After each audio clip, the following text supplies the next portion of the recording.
Welcome to Lakshmi's kitchen Kannada. ನಾವಿವತ್ತು 10 ನಿಮಿಷದಲ್ಲಿ ಹುರಿಗಡಲೆ ಬರ್ಫಿ ಹೇಗೆ ಮಾಡೋದು ಅಂತ ನೋಡೋಣ ಬನ್ನಿ. ಇದಕ್ಕೆ ಬೇಕಾಗಿರೋ ಸಾಮಗ್ರಿಗಳು: 1 ಕಪ್ ಹುರಿಗಡಲೆ, 1 ಕಪ್ ಸಕ್ಕರೆ, ಸ್ವಲ್ಪ ಕೊಬ್ಬರಿ, 1 ಏಲಕ್ಕಿ ಪುಡಿ, ಸ್ವಲ್ಪ ತುಪ್ಪ. ಈಗ ಒಂದು ಮಿಕ್ಸಿ ಜಾರ್ಗೆ ಪುಟಾಣಿ ಕಾಳನ್ನ ಹಾಕಿ ಮಿಕ್ಸಿ ಮಾಡೋಣ. ಮಿಕ್ಸಿ ಮಾಡಿ ಜರಡಿ ಮಾಡಿ ಇಟ್ಕೊಂಡಿದ್ದೀನಿ 1 ಕಪ್.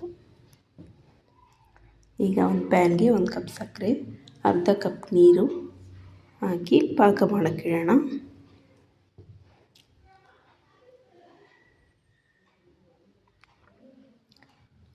ಇದು ದಿಢೀರಾಗಿ ಮಾಡುವಂಥ ಸಿಹಿ ತಿಂಡಿ.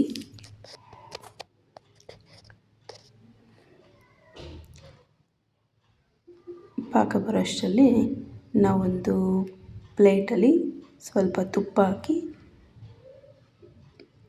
ಹಚ್ಚಿ ಇಡೋಣ ಬರ್ಫಿಗೆ. ಈಗ ಪಾಕ ಚೆಕ್ ಮಾಡೋಣ.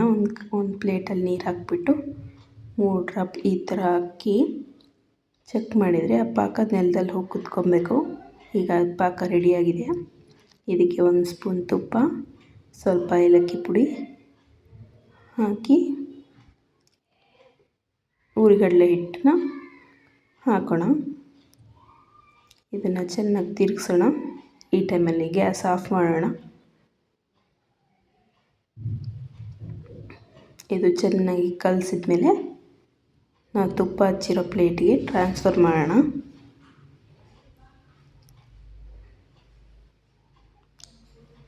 ಈ ಟೈಮಲ್ಲಿ ಯಾವುದೇ ಉರಿ ಬೇಕಾಗಿಲ್ಲ. ಇದಕ್ಕೆ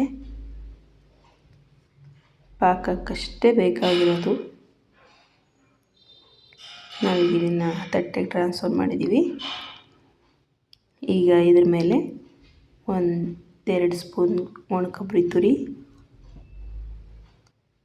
ಹಾಕಿ ಈ ರೀತಿ ಪ್ರೆಸ್ ಮಾಡೋಣ.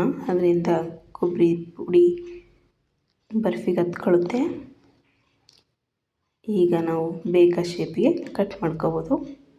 ಇದು ಬೇಗ ಡ್ರೈ ಆಗೋದ್ರಿಂದ ನೀವು ಬೇಗನೆ ಮಾಡ್ಕೋಬೇಕಾಗುತ್ತೆ.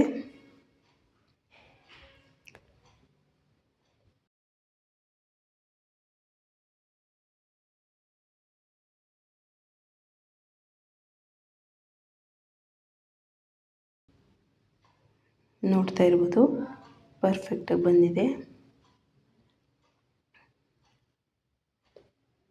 ಇದನ್ನು ಪುಟಾಣಿ ಕರದಂಟು ಅಂತ ಕೂಡ ಕರೀತಾರೆ. ಉತ್ತರ ಕರ್ನಾಟಕ ಸ್ಪೆಷಲ್. ನೀವು ಟ್ರೈ ಮಾಡಿ, ಹೇಗೆ ಬಂತು ಅಂತ ಕಮೆಂಟ್ ಮಾಡಿ. ತುಂಬಾ ಸ್ಮೂತಾಗಿ ಚೆನ್ನಾಗಿರುತ್ತೆ ಬರ್ಫಿ. ಇದು ಬಾಯಲ್ಲಿಟ್ಟರೆ ಕರಗೋ ಥರ ಬರ್ಫಿ. ಇದು ಬೇಗನೂ ಆಗುತ್ತೆ. Thank you for watching.